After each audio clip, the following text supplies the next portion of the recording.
तो भगवान नाम की महामहिमा कहने के बाद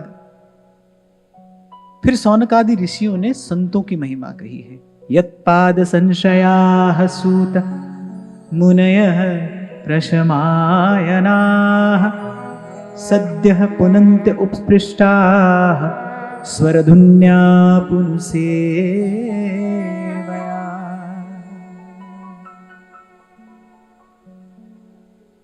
यहां से शौनकादि ऋषि कह रहे हैं कि बोले गंगा जी जैसे तीर्थ तो बड़े दीर्घ काल तक सेवन करने के बाद ही कुछ शुद्धि प्रदान करते हैं। पहली बात तो तीर्थ का दीर्घ काल तक सेवन किया जाए, और फिर तीर्थ सेवन में जो विधि है और जो निषेध है उसका पालन करते हुए यदि तीर्थ का सेवन किया जाए तब तीर्थ फलप्रद है, तब तीर्थ का सेवन फलप्रद है।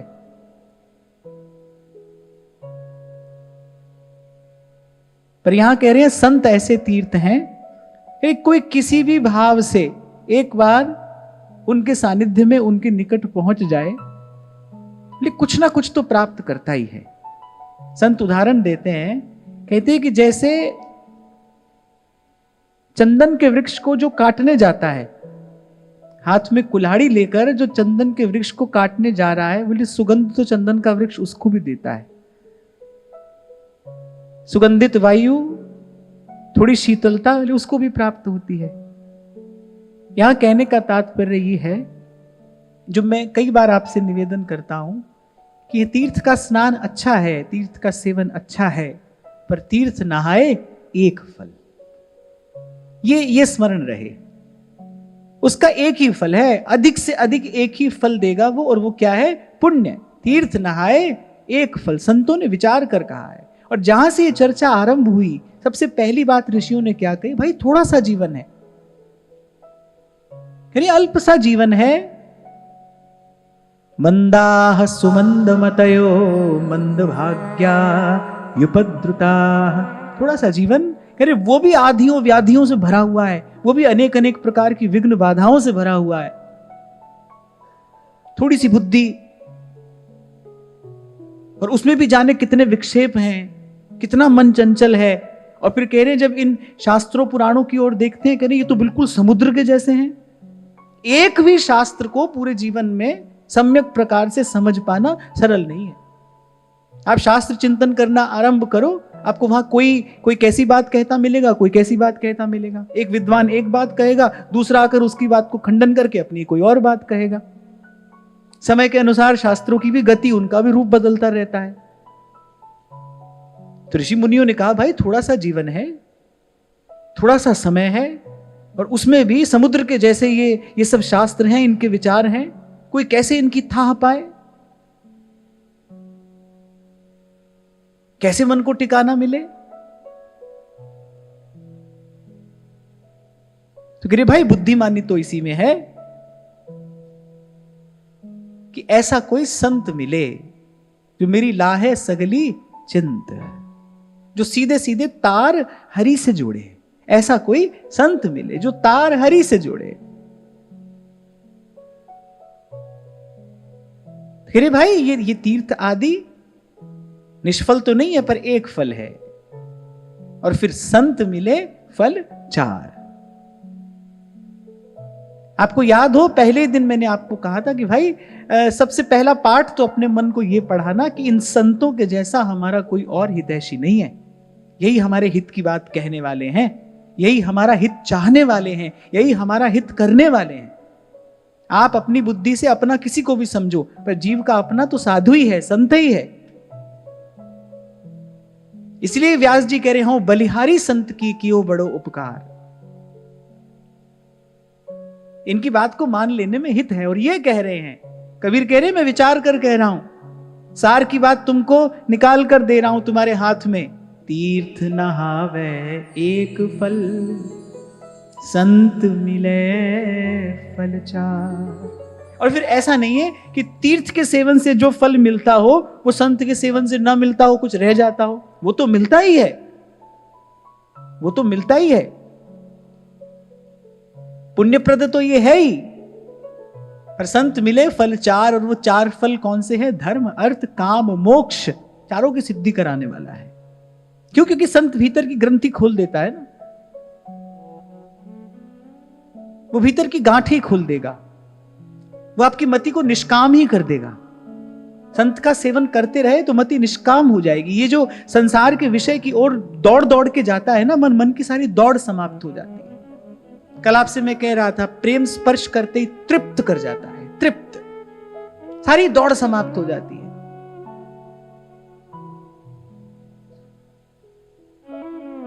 ये तृप्ति के ही तो शब्द हैं। सुख पाया, सुख पाया, हम जितनी बार गाते हैं हमको भी सुख मिलता है। क्यों? क्योंकि इन शब्दों में सुख है, और इन शब्दों के मूल में, इन शब्दों के मूल में पूर्ण तृप्ति है। वहां से ये शब्द आए हैं। प्रेम तृप्त कर जाएगा, सारी दौड़ समाप्त हो जाएगी। मैं ऐसा तो नहीं कहूंगा कि हमको कुछ प्राप्त हो गया, लेकिन धाम की कृपा से, सत्संग की कृपा से कभी कभी स्पर्श होता है प्रेम का, तो देखते हैं सब है, सब साधन है, सब अनुकूलता है। हुआ क्या है? बस मन की दौड़ समाप्त हो गई है। मन की दौड़ समाप्त हो गई है। दौड़ना चाहे तो किसी भी दिशा में दौड़े, सब साधन है, सब अनुकूलता है, पर कुछ करना नहीं है, मन की कोई इच्छा नहीं है। धीरे धीरे जैसे जैसे जीवन का एक एक दिन जा रहा है, ऐसे धीरे धीरे संतों की वाणी में निष्ठा और सुदृढ़ होती जा रही है, क्योंकि कहीं ना कहीं अपने जीवन में उसकी झलक देख रहे हैं। हमको मिला जियावन हारा, हम ना मरे, मरी है संसार। ऐसे धीरे धीरे संसार को क्षीण होता अपनी आंख से देख रहे हैं इन संतों की कृपा से। और भाई, अपने अनुभव से बड़ा तो कोई प्रमाण नहीं होता। अच्छा, अनुभव भी दो प्रकार का होता है, एक यथार्थ अनुभव होता है, एक अयथार्थ अनुभव होता है। जो अयथार्थ अनुभव होगा वो आपके मन को स्थिर नहीं कर पाएगा। कभी कभी सुनने में आता है ना, लोग कहते हैं कि स्वप्न में हमको ऐसा दिखाई पड़ा, भाव में हमको ऐसा अनुभव हुआ, लेकिन वो सब हो जाने के बाद भी मन स्थिर नहीं होता, मन की चंचलता वैसी बनी रहती है। तो समझ लेना चाहिए ये अयथार्थ अनुभव है। एक यथार्थ अनुभव होता है, जैसे सेवक जी कह रहे हैं, श्री हरिवंश प्रमाण मनम, ऐसा अनुभव हो गया, उस सत्य का यथार्थ अनुभव हो गया, मन की सारी दौड़ समाप्त हो गई। भजन के मार्ग पर पग पड़ा है, ये कैसे जानना चाहिए? इसका लक्षण एक ही है, इसकी कसौटी एक ही है कि विषय की ओर जो मन की गति है ना, वो कम होनी चाहिए। मैं कई बार आपसे कहता हूं ना, ऐसा तो नहीं होगा कि एक ही दम से सब छूट जाएगा, पर धीरे धीरे छूटना चाहिए। देखना धीरे धीरे छूट रहा है कि नहीं, आपकी आवश्यकता सहज में ही कम हो रही है कि नहीं, संसार की वस्तुओं में सुख बुद्धि कम हो रही है कि नहीं। वस्तु कम या अधिक तो आपके मेरे करने से नहीं होगी, क्योंकि वो तो प्रारब्ध के अधीन है। जीवन में जो आ रहा है ना, वो सब प्रारब्ध के अधीन है। आपसे उस दिन मैं कह ही रहा था, भगाने से दुख भागता नहीं, बुलाने से सुख आता नहीं, वो तो प्रारब्ध के अधीन है। पर देखना, संसार की वस्तु में जो हमारी सुख बुद्धि है, संसार के व्यक्ति में जो हमारी सुख बुद्धि है, वो कम हो रही है कि नहीं हो रही। भजन का रस मिला है, ये तो तभी जानना चाहिए जब विषय का रस फीका लगने लगे, जब सहज में ही विषय में हमारी रुचि ना हो, जब सहज में ही उस ओर हमारी प्रवृत्ति ना हो। जैसे आज मन की इच्छा ना करते हुए भी हम भजन करने बैठते हैं, ऐसे दशा हो, मन की इच्छा ना होते हुए भी आपको संसार में व्यवहार करना पड़े, तब समझना भाई भजन का रस मिला है। इच्छा तो नहीं है, पर संसार का व्यवहार करना पड़ रहा है ईमानदारी से, भीतर कोई इच्छा नहीं है, कोई रुचि नहीं है। ये है भजन रस की, भजनानंद की प्राप्ति का लक्षण। सरल शब्दों में कहूं तो जब मन का समाधान हो जाए, जब किसी से कोई शिकायत नहीं है,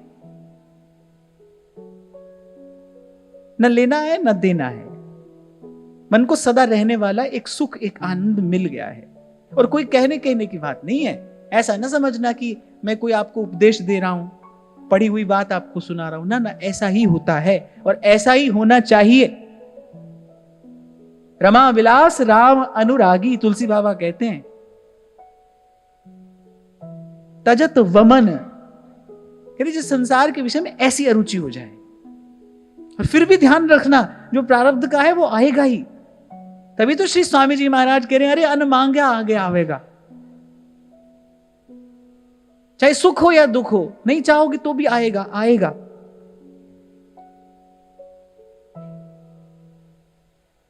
तो कह रहे हैं भाई थोड़ा सा समय है, सार की बात ग्रहण करना। तीर्थ नहाए एक फल, संत मिले फल चार। और दीर्घ काल तक यदि संत का सेवन होता रहा, दीर्घ काल तक यदि सत्संग होता रहा, तो सत्संग क्या करेगा? सत्संग काम कामना वासना मन से दूर कर देगा। फिर इच्छा होगी भगवान से मिलने की, फिर इच्छा होगी प्रभु के निकट जाने की, फिर इच्छा होगी प्रभु को पाने की। ऐसे ही सस्ती नहीं है ये इच्छा। ये इच्छा शुद्ध अंतःकरण में ही उदय होती है। अभी तो क्या है ना, हमारे भीतर घेर मेरे है, द्वंद है, थोड़ा ये भी है थोड़ा वो भी है। और मैं आपको फिर सावधान कर दूं, जहां राम तहां काम नहीं, और जहां काम नहीं राम। तुलसी बाबा कहते हैं रात्रि और दिन एक साथ नहीं हो सकते। जहां राम तहां काम नहीं।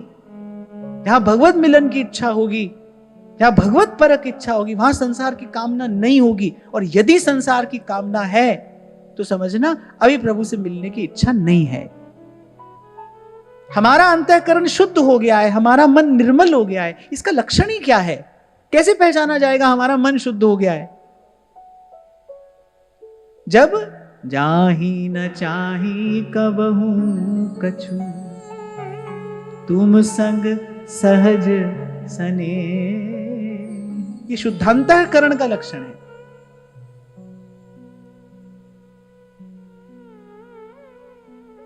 कहने का यहां तात्पर्य यह है कि पहले ऋषियों ने भगवान नाम की अद्भुत महिमा कही। एक बार जीव ले ले नाम का आश्रय, तो भवबंधन से मुक्त हो ही नहीं जाए। और मैंने कल आपसे यही निवेदन किया, कल तो पूरा सत्र एक इसी भाव पर चर्चा होती रही। यही मैंने आपसे निवेदन किया भाई कि नाम के जैसा उदार और कोई भी नहीं है।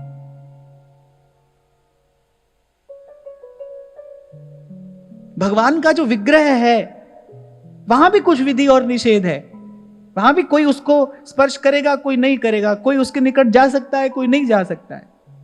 अगर सबको कोई स्वीकार कर रहा है तो वो तो भगवान का नाम है। इसीलिए संत बेखटके कहते हैं, राम से बड़ा राम का नाम, राम से बड़ा राम का नाम। राम से बड़ा राम का नाम।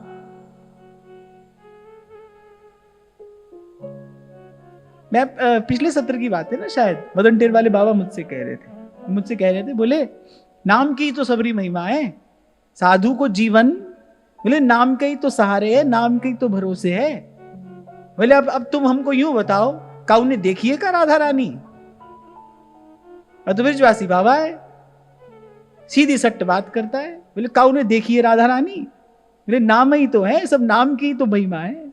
राम से बड़ा राम का नाम, राम से बड़ा राम का नाम। और फिर ध्रुवदास जी भी कह रहे कुंवरी किशोरी नाम सो उपजो दृढ़ विश्वास।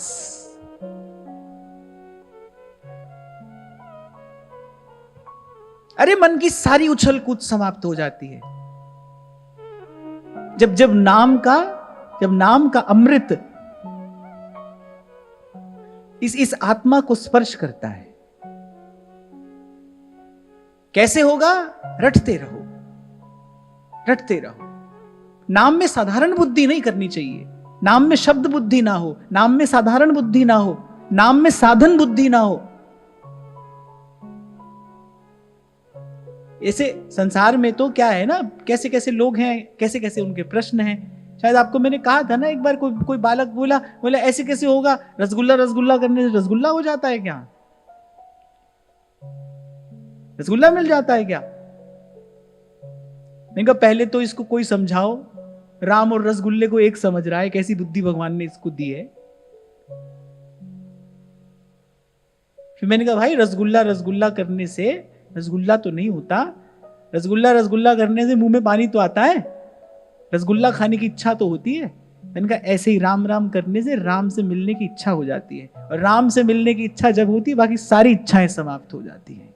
नाम शुद्ध कर देता है, नाम पवित्र कर देता है। तो पहले तो नाम की महिमा कही, और फिर कह रहे हैं उन संतों की महिमा जिनके मुख से नाम श्रवण किया गया, जिनके मुख से नाम सुना, और उन संतों की महिमा गाते हुए ऋषियों ने कहा यत्पाद संशयाः सूत मुनयः प्रशमायनाः सद्यः पुनन्ति उपस्पृष्टाः स्वरधुन्यापुनुसेवया।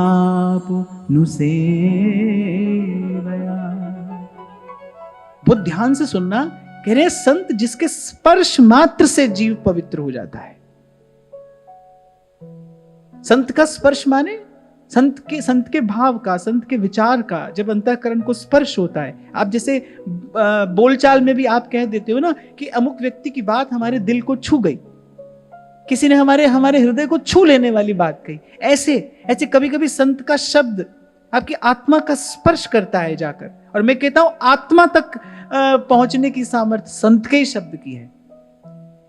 किसी का शब्द मन को अच्छा लगेगा, किसी का शब्द आपकी बुद्धि को चमत्कृत कर देगा। किसी बहुत विद्वान का, किसी बहुत पंडित का वक्तव्य सुनोगे तो आपकी बुद्धि चमत्कृत हो जाएगी, देखो कैसा ज्ञान है, कैसी प्रतिभा है। कोई स्नेह सनी बात कहेगा तो मन को छू जाती है, पर लेकिन आत्मा का स्पर्श करे ऐसा शब्द तो संत के ही मुख से प्रकट होता है, संत के ही मुख से। जैसे एक उदाहरण दूं मैं आपको। अब जैसे बंदूक की गोली होती है, उसको ऐसे उठाकर फेंको कंकर के जैसे, क्या होगा? कुछ नहीं। और वही गोली जब बंदूक में डालकर चलाई जाती है तो आर पार हो जाती है ना। ऐसे ही जब शब्द संत के मुख से प्रकट होता है, मीराबाई कह रही हैं मेरी मेरे पार निकस गया सतगुरु मारा थी, इत उत चित्त चले नहीं कब हूँ, इत उत चित्त चले नहीं कब हूँ, डारी प्रेम जंजीर के जाने प्रीतम प्यारो के जाने प्रीतम प्यारो, और ना जाने पी एरी मेरे पार निकस गया सतगुरु मारा। हाँ, पर यहां एक क्रम बताया है। कई बार मैं आपसे कहता हूं कि जब तक गुरु न मिले, जब तक संत न आए जीवन में, तब तक भगवान के नाम का आश्रय लीजिए। यहां भी ऋषियों ने यही क्रम बताया एक प्रकार से। यदि हम इसका चिंतन करें तो ऋषि मुनि कह रहे हैं पहले भगवान के नाम की महिमा है। नाम उजागर मंत्र है, कोई भी कहीं भी जपना रटना आरंभ कर दे, ले जाएगा नाम, धीरे धीरे ले जाएगा संत तक। प्रभु तक जाने का मार्ग तो संत ही है। वहां लंका में पड़े विभीषण जी दिन रात यही तो कर रहे हैं, भज श्री राम भज श्री राम, श्री राम जय राम जय जय राम। अच्छा देखो, नाम ही संत को लेकर आया। नाम बड़ी बड़ी विशाल लंका नगरी है, और अगर कभी आप वाल्मीकि रामायण में इस प्रसंग का आप यदि अध्ययन करें तो आपको आश्चर्य हो जाएगा कि श्री वाल्मीकि रामायण में तो कैसा वर्णन किया गया, हनुमान जी ने क्या क्या देखा लंका में।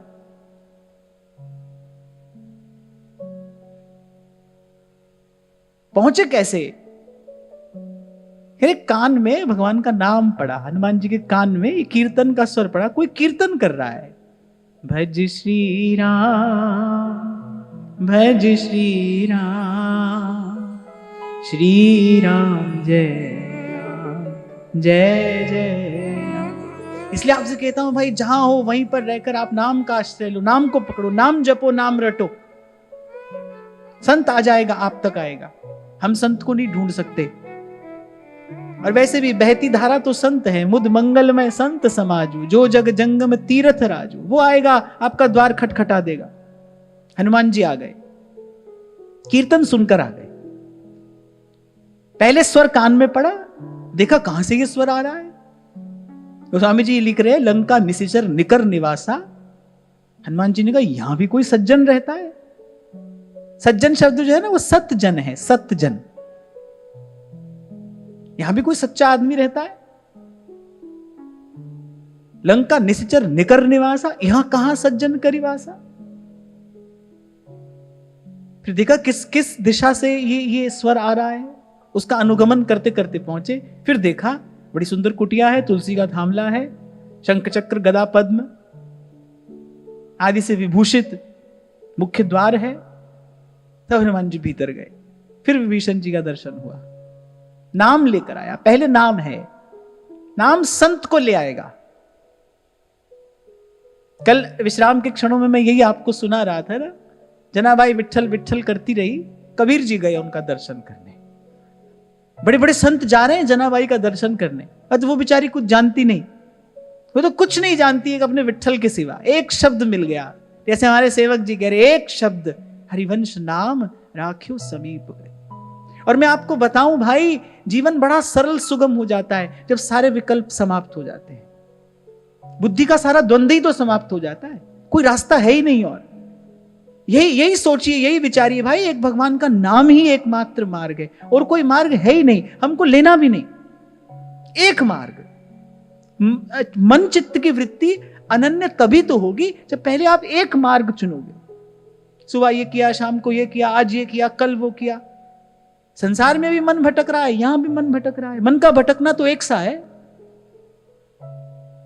और सावधान, बांधने वाला अगर पाप है तो बांधने वाला पुण्य भी है। आप ये मत समझना कि भाई यहां हमको पुण्य मिल रहा है, पुण्य भी बंधन का ही कारण है। और मैं तो कहता हूं पाप से बड़ा बंधन पुण्य है, ये पाप से भी गाढ़ा बंधन है। यही शायद श्री प्रिया शरण जी महाराज के जीवन काल की बात है। उन्होंने कोई अनुष्ठान आरंभ किया, बड़ी शुद्ध सात्विक रीति से, बड़ी निष्ठा से मंत्र के अनुष्ठान में लगे। शायद गोपाल मंत्र का अनुष्ठान कर रहे थे। अब जब अनुष्ठान आरंभ किया तो उनके मन की दशा कुछ और थी। जब जैसे जैसे अनुष्ठान सिद्धि की ओर बढ़ने लगा, अब सिद्धि आपको कुछ भी हो पर सहज नहीं रहने देगी। सिद्धि की और कोई क्षति तो जो होगी सो होगी, जो होती है सो होती है, पर सिद्धि आपको सहज नहीं रहने देती। सिद्धि आपको सरल नहीं रहने देगी, सिद्धि आपको सहज नहीं रहने देगी। तो उन्होंने देखा कि हमारा मनचित कुछ असहज सा हो रहा है, क्योंकि शक्ति बढ़ रही थी, बल बढ़ रहा था, अनुष्ठान सिद्धि की ओर था। तो श्री प्रिया शरण जी महाराज के पास गए। उन्होंने अपने ये मन का संशय उनके चरणों में रखा कि हमारा मन जैसा सहज प्रसन्न आनंद में रहता था ना अनुष्ठान से पहले, वैसा नहीं है अब मन। तो पूज्य बाबा ने कहा कि अनुष्ठान पूर्ण हो गया? बोले नहीं, अभी पूर्ण नहीं हुआ है, बस पूर्णता की ओर है। बाबा ने कहा अगर हमारी बात मानो तो इसको यहीं छोड़ दो। अनुष्ठान पूर्ण होगा, आपको कुछ ना कुछ प्राप्त होगा, आपके जीवन की सहजता, आपके जीवन की सरलता, ये जो मन का आनंद है बोले ये सब चला जाएगा। कुछ मिलेगा पर ये सब चला जाएगा। उनकी बाबा में श्रद्धा थी, उन्होंने बाबा की बात मानी और तत्काल वो अनुष्ठान बीच में ही छोड़ दिया। तो उन्होंने कहा क्या करूं?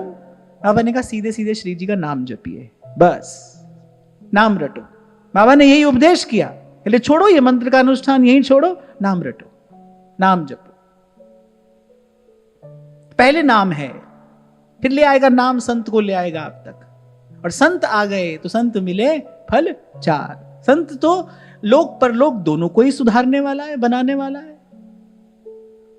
परमार्थ की सिद्धि कराने वाला है। और यहां तो कह रहे हैं कि संत जिनके स्पर्श मात्र से संसार का जीव पवित्र हो जाता है। तभी आपको बार बार कहता हूं भाई, अनेक बार मैं आपसे कहता हूं कि गोता लगाना है तो फिर इन संतों की वाणी में जो प्रेम का, भाव का, अमृत का समुद्र लह लहा रहा है, इसमें गोता लगाइए। ये असली तीर्थ हैं। कल इसी बात पर हम विचार कर रहे थे। सबसे पहले ये जो बाहर की दौड़ भाग है ना, इसको समाप्त करिए। कुछ नहीं मिलने वाला है इससे, कुछ नहीं मिलने वाला। क्यों? मैं कुछ नहीं क्यों कह रहा हूं? क्योंकि कुछ मिला तो तब जानना चाहिए जब वो वस्तु विशेष हो, सदा रहे। इससे जो मिलेगा वो सब चला जाएगा। मुझसे अगर आप पूछोगे तो मैं तो आपको कल भी यही कह रहा था, आज भी यही कह रहा हूं, कल भी यही कहूंगा। मैं तो जब तक बोलूंगा तब तक यही कहूंगा। मन को एकाग्र करना चाहते हो, ऐसी भक्ति प्राप्त करना चाहते हो जिससे भगवान रीझते हैं। भगवान कह रहे हैं अनन्य भक्ति, अव्यभिचारिणी भक्ति। मन के इस व्यभिचार को, मन की इस चंचलता को समाप्त करना चाहते हो तो अपने मन में सुदृढ़ प्रकार से ये संकल्प कर लीजिए, निश्चय कर लीजिए कि भाई अब हमारे लिए केवल एक ही मार्ग है, एक ही मार्ग। सिमरिए नाम रूप बिन देखे, कौड़ी लगे नादान। नाम के भाने खिंचे आएंगे आखिर एक दिन राम। राम से बड़ा राम का नाम, राम से बड़ा राम का। और यह ऋषियों ने कहा कि जहां गंगा जी का जल बड़ी दीर्घ काल तक सेवन किया जाए तब पवित्र करता है, वहां इन संतों के दर्शन से, आहा क्या बात कह रहे हैं कबीर जी। दर्शन कीजिए साधु का साहिब आवे या। सब सुखों का मूल क्या है? भगवान का स्मरण ही तो है। दुख आया ही कब? जब भगवान को भूले तब दुख आया। नहीं तो ईश्वर अंश जीव अविनाशी। जीव क्या है? चेतन अमल और कह रहे सहज सुख राशि, सहज ही सुख की राशि है। उसके पास दुख आ गया। क्यों आ गया? कैसे आ गया? कहां से आ गया? अरे भगवान को भूला। भगवत विस्मृति ही तो सब दुखों का कारण है। जिस घड़ी भगवान याद रहते हैं उस घड़ी कोई दुख होता है? हम सत्संग में आकर बैठते हैं, यहां भगवत चर्चा हो रही है, भगवान के नाम का कीर्तन हो रहा है, आनंद ही आनंद होता है। यहां तो कोई दुख नहीं है, कोई कष्ट नहीं है। हमारी बड़ाई नहीं है भाई, सत्संग की बड़ाई है। मुझे कितनी बार ऐसे ऐसे लोगों का पत्र आता है, ऐसे ऐसे लोगों का भाव मैं सुनता हूं कि जीवन में कितना भारी असह्य दुख आ गया, वो भी सत्संग से धीरे धीरे दूर हो जाता है। एक माता के हाथ से उसका बालक चला जाए, इससे बड़ी पीड़ा संसार में और क्या हो सकती है। ऐसी ऐसी माताएं अपना भाव लिखकर भेजती हैं, इतना बड़ा दुख आया पर सत्संग से आधार मिल गया। सत्संग से धीरे धीरे दुख की निवृत्ति हो रही है, सत्संग से धीरे धीरे मन शांत हो रहा है। जब भगवत स्मरण है तब किसी बात का दुख नहीं है। दुख आता ही कब है? जब भगवान भूल जाते हैं। और भगवान की माया का काम क्या है? भगवान को भुला देना। और वहां संत, उसकी महिमा, दर्शन की जय साधु का साहिब आवे या। तुलसी बाबा कहते हैं सो जानब सत्संग प्रभाव, लोकहु वेद न आन उपाव। सतसंगति मुद मंगल मूला, सुई सब सिद्धि सब साधन फूल। लोकहु वेद न आन उपाऊ। फिर भगवान ने श्रीमद् भागवत में आगे कहा है, बोले जैसे सत्संग मुझे अपने बस में कर लेता है ना, ऐसा कोई और साधन नहीं है। जहां जब कोई संत गाता है भगवत गुणानुवाद, अरे खिंचे चले आते हैं भगवान को लोभ ही केवल इस बात का है। जब भक्त प्रेम में भाव में भरकर गाता है ना भगवान का गुण, भगवान की महिमा, खिंचे चले आते हैं, दौड़े चले आते हैं भगवान।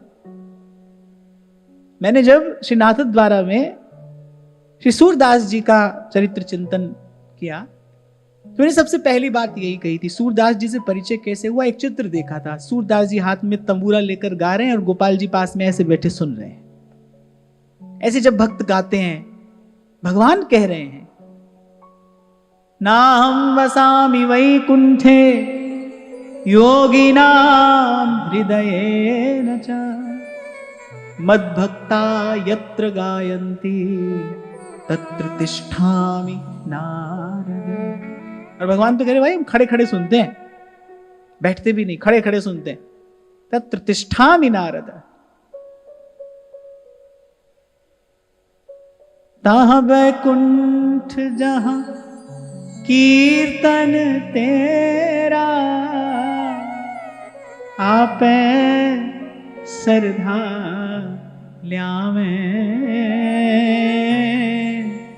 आपे सरधा ल्यावे, चरण कमल तेरे धोए धोए पीवा, गुरु दीन दयाला। कितना भी मन बिगड़ा क्यों ना हो, कितना भी,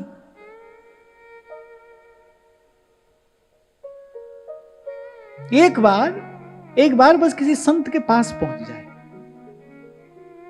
तभी आपसे कई बार कहता हूं भाई, सबसे बड़ा हित किसी का यही है, ला सको तो किसी को सत्संग तक ले आओ, बस इससे बड़ा कोई हित नहीं कर सकते हैं आप किसी का। ये सबसे बड़ा हित साधन है जो कोई मनुष्य किसी दूसरे मनुष्य का कर सकता है। हित साधन किसी प्रकार से उसको सत्संग तक पहुंचा दिया जाए। पुराण का ऐसा वाक्य है कि किसी एक व्यक्ति को सत्संग में ले आने का पुण्य क्या है, बोले जो पुण्य मंदिर बनाने से मिलता है वो किसी एक मनुष्य को सत्संग तक ले आने में प्राप्त होता है। हमको यद्यपि इस पुण्य बुद्धि से काम नहीं करना है कि हमको मंदिर बनाने का पुण्य मिले, पर भगवान प्रसन्न होते हैं इससे। ये कार्य भगवत प्रीत्यार्थ किया जाना चाहिए। अगर आप कर सको तो ये कार्य करना चाहिए, किसी एक व्यक्ति को ले आइए सत्संग तक। कितनी भी बुद्धि बिगड़ी क्यों ना हो, मन कितना भी मैला क्यों ना हो, सत्संग समर्थ है। कहा ना होई सत्संगते, सठ सुधरही सतसंगति पाई, पारस परस कुधातु सुहाई। मानसकार कह रहे सठ सुधरही सतसंगति पाई, पारस परस कुधातु सुहाई। कुधातु माने लोहा। कह रहे जैसे पारस के स्पर्श से लोहे का भी रूप रंग मोल गुण धर्म सब बदल जाता है। कह रहे ऐसे ही सतसंगति के स्पर्श से पारस परस कुधात सुहाई। और फिर सो जानब सतसंग प्रभाव। एक बार तो सुनो तो ऐसा लगता है कि जैसे कुछ अधिक ही कह दिया है गोस्वामी जी ने, कि बिनु प्रयास। तुलसी बाबा कह रहे पुण्य पुंज बिन मिलई न संता, और सतसंगति संस्कृति कर अंता।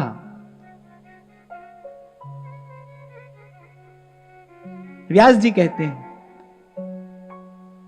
जो सुख होत संत घर आए, जो सुख होत संत घर आए, सो सुख होत नहीं बहु संपत्ति, सो सुख होत नहीं बहु संपत्ति, बांझही बेटा जाए,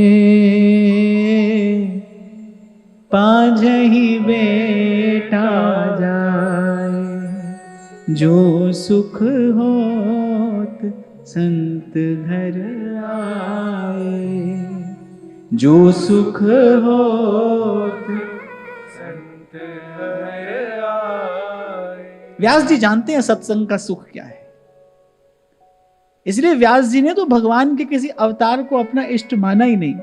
भक्तमालकार कह रहे भक्त इष्ट अति व्यास के। व्यास जी ने कहा भाई ये जो भगवान के प्यारे संत भक्त हैं, हमारा इष्ट तो यही है, इन्हीं की सेवा करेंगे, इन्हीं को भोग लगाएंगे, इन्हीं की आरती करेंगे, इन्हीं के चरणों का आराधन करेंगे, इन्हीं का प्रसाद पाएंगे।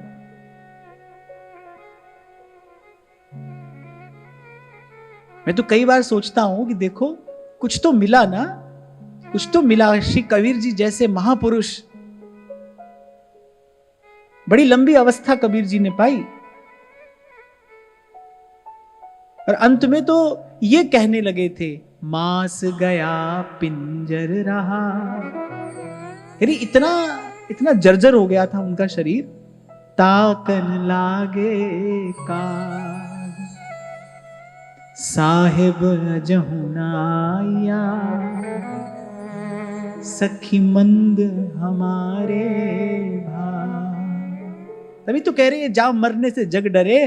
अरे कह रहे मैं तो उस पल की प्रतीक्षा कर रहा हूं जहां मरने से जग डरे, मेरे मन आनंद, कब मरी हो कब भेंटी हो पूरन परमानंद। ये तो भाई ठाकुर जी हट करके ऐसे संतों को रखते हैं संसार में, उनको यहां क्यों रहना है? जो बरसों से ये गा रहा है कछु लेना न देना मगन रहना, उनको यहां क्यों रहना है? यहां रहने के लिए भी तो कोई कारण चाहिए ना, जीने के लिए बहाना चाहिए कि नहीं, कोई कारण चाहिए।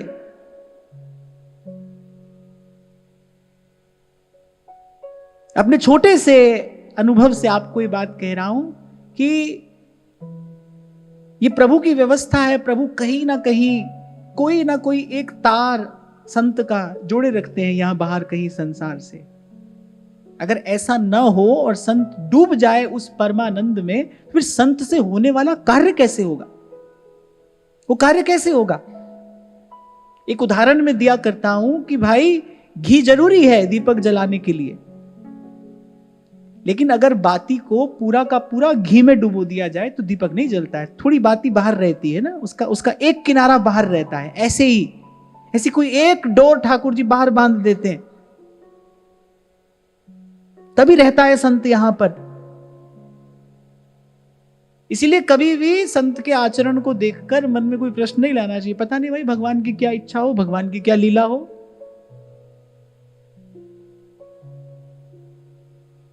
बाती डूब जाए घी में तो फिर प्रकाश कैसे होगा? कहते हैं स्वामी रामकृष्ण परमहंस अपने जीवन के अंतिम दिनों में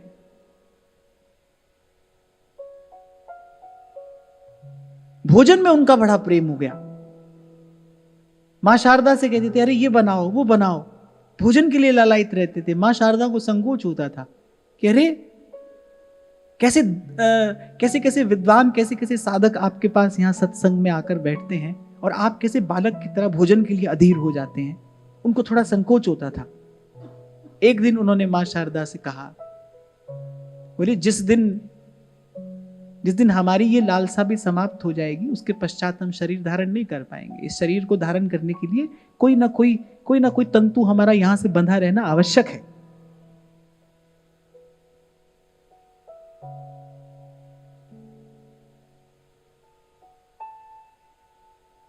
क्या कह रहा था मैं इससे पहले, उससे पहले?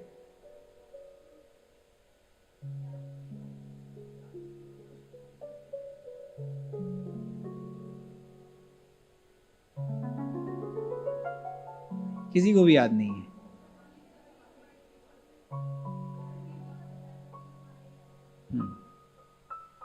हम कह रहे थे कि कोई तो कारण रहा होगा कि कबीर जी जैसा महापुरुष वो कहता है, प्रतीक्षा कर रहे हैं कब मरी हो कब भेटी हो पूर्ण परमानंद। पूर्ण परमानंद, आनंद तो यहां भी है उनको, वो तो मस्त मगन है, उनको यहां भी आनंद है। फिर भी शरीर बंधन है ना, शरीर बंधन है। अच्छा, शरीर धारण करने का दंड सबको देना पड़ता है, सब काहू को होता है दे धरे का दंड। कबीर जी तो यहां तक कहते करे राम कृष्ण ते को बड़ा जिन धार्यो ब्रह्मंड, राम कृष्ण ते को बड़ा जिन धार्यो ब्रह्मंड, बोले तिन्हों को यहां हो तो है देह धरे का दंड। यहां तो भाई जब तक शरीर है तब तक भूख प्यास सर्दी गर्मी रोग शोक शरीर के साथ लगा ही है। कब मरी हो कब भेटी हो पूर्ण परमानंद, वो कबीर कहते हैं। जब जब जब घड़ी आई प्रियतम से मिलने की, जब दिव्य विमान द्वार पर खड़ा है कबीर जी को ले जाने के लिए, भगवान के धाम ले जाने के लिए, भगवान के पार्षद खड़े हैं, और कबीर गाता है राम बुलावा भेजया दिया कबीरा रो, जो सुख है सत्संग में सो बैकुंठ न हो। जो लोग कहते हैं ना कबीर निर्गुणिया संत हैं, निर्गुणिया संत बैकुंठ क्यों जाएगा भाई? कबीर जी के लिए कुछ लोग कहते हैं अरे कबीर जी तो निर्गुण उपासक हैं। ना ना ना, कबीर जी तो सच्चे सगुण उपासक हैं। वो तो जिस काल में कबीर जी अवतरित हुए उस काल में धर्म ग्रसित हो गया था पाखंड से। उस पाखंड का खंडन करने के लिए कबीर जी ने कुछ बातें ऐसी कही। अरे कबीर जी तो प्रेम प्रेम प्रेम ही करते रहे, और फिर ये पंक्तियां ही बता रही हैं कबीर जी कहां जा रहे हैं। तभी तो कह रहे हैं जो सुख है सत्संग में सो बैकुंठ ना हो। वहां उद्धव जी भगवान अपने धाम को जाने लगे। पहले तो उद्धव जी अधीर हुए, फिर बोले नहीं यही रहेंगे, आपके भक्तों से आपके संतों से मिल बैठकर सत्संग करेंगे, यही रहेंगे। और गत सत्र में हमने जो चर्चा की श्री काकभुसुंडी जी और श्री गरुड़ जी का संवाद, वो तो है ही सत्संग की महिमा। 27 कल्पों से काकभुसुंडी जी सत्संग ही कर रहे हैं, केवल सत्संग सुनते हैं, सुनाते हैं, हरिगुण गाते हैं और गवाते हैं, यही कर रहे हैं। 27 कल्प बीत गए। गरुड़ जी भी आश्चर्य में पड़ गए, उनको पता ही नहीं था ऐसा भी है, वो हो रहा है इस सृष्टि में, कहीं ऐसा भी हो रहा है, कोई ऐसा भी है जिसके पास काग का शरीर है पर वो मृत्यु से पार है। कोई ऐसा शरीर नहीं है जिसको मृत्यु स्पर्श ना करे, जो काल का ग्रास ना हो। काकभुसुंडी जी के उस देह का दर्शन किया, मृत्यु उसका स्पर्श नहीं कर पाती। महिमा किसकी है? सत्संग की महिमा है। जिसने जीवन में बहुत ध्यान से सुनना, जिसने जीवन में विशुद्ध रूप से भगवान नाम का आश्रय ले लिया है। अरे भगवान का गुणगान ये कोई साधन कोई विधि नहीं है, सोई सब सिद्धि सब साधन फूला, सब साधनों की सिद्धि है। हरि गुण गाते गाते भक्त जीते जी अमर हो जाता है। मीरा ने दिखाया संसार को कि मैं खड़ी हूं मृत्यु से पार। जिस दिन ब्याह कर आई थी सबने कहा इनकी पूजा करो, उनकी पूजा करो। मीरा ने कहा मेरा सौभाग्य अखंड है, मुझे द्वार द्वार पर जाकर भिक्षा मांगने की कोई आवश्यकता नहीं है। और उस विष के पान ने इस संसार को दिखा दिया कि मनसा वाचा कर्मणा, जो भगवान नाम के आश्रित होकर रहता है वो जीते जी अमर होता है। कल यही तो हम गा रहे थे ना भाई, इस संसार में जो ढूंढ लेगा पहचान लेगा। दिन भर रे नजर भर देखे, दिन भर रे नजर भर देखे, अजर अमर की निशानी गगन में आवाज हो रही झीनी झी, गगन में आवाज हो रही झीनी झी। और किसी की तो मैं नहीं जानता भाई, पर मैं केवल एक ही लक्ष्य लेकर यहां पर आता हूं, अपने लिए भी और आप सबके लिए भी, कि सारा बवाल छोड़कर बुद्धि इस एक बात को स्वीकार कर ले कि भाई हमारा निस्तार बस केवल प्रभु के नाम से होगा, बस। उसके बाद तो भाई नाम स्वयं समर्थ है, निज सर्वशक्ति। उसके बाद तो नाम समर्थ है। उसके बाद ना मुझे कुछ करना है ना आपको, उसके बाद तो नाम करेगा। नाम का दीपक जल जाएगा हृदय में, उसके बाद आपको मुझे थोड़ी कुछ करना है, तो नाम करेगा, करता चला जाएगा।